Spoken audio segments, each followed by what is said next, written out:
একটা মেয়ে যে কখনো হাসতো না, কাঁদতো না, এমনকি বন্দুক দেখিয়েও ভয় পেত না। কিন্তু একজন ছেলের প্রেম তার পুরো জীবনটাই বদলে দিয়েছিল।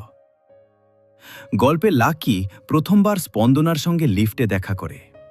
তখনই সে লক্ষ্য করে মেয়েটার মুখে কোনো অনুভূতি নেই, হাসি নেই, রাগ নেই, ভয়ও নেই।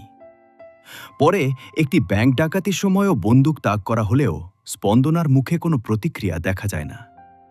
এতে লাকি অবাক হয়ে যায়। স্পন্দনা জানায় তার বাবা তাকে ছোটবেলা থেকেই সব অনুভূতি নিজের ভেতরে রাখতে শিখিয়েছেন, তাই সে বাইরে কোনো আবেগ প্রকাশ করে না। কিন্তু লাকি এই বিষয়টা মেনে নিতে পারে না। সে সিদ্ধান্ত নেয় এই মেয়েটাকে হাসিয়ে ছাড়বেই।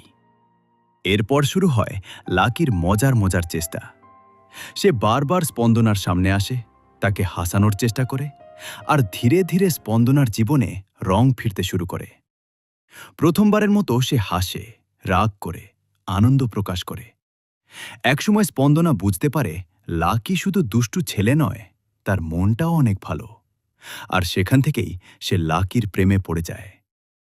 কিন্তু তাদের সম্পর্কের মাঝে বাধা হয়ে দাঁড়ায় স্পন্দনার বাবা এবং লাকির পারিবারিক সমস্যা। তবুও সব বাধা পেরিয়ে শেষ পর্যন্ত তাদের ভালোবাসাই জয়ী হয়। যে মেয়েটা কোনো অনুভূতি প্রকাশ করত না, শেষ পর্যন্ত সেই মেয়ের মুখে হাসি ফিরিয়েছিল লাকি।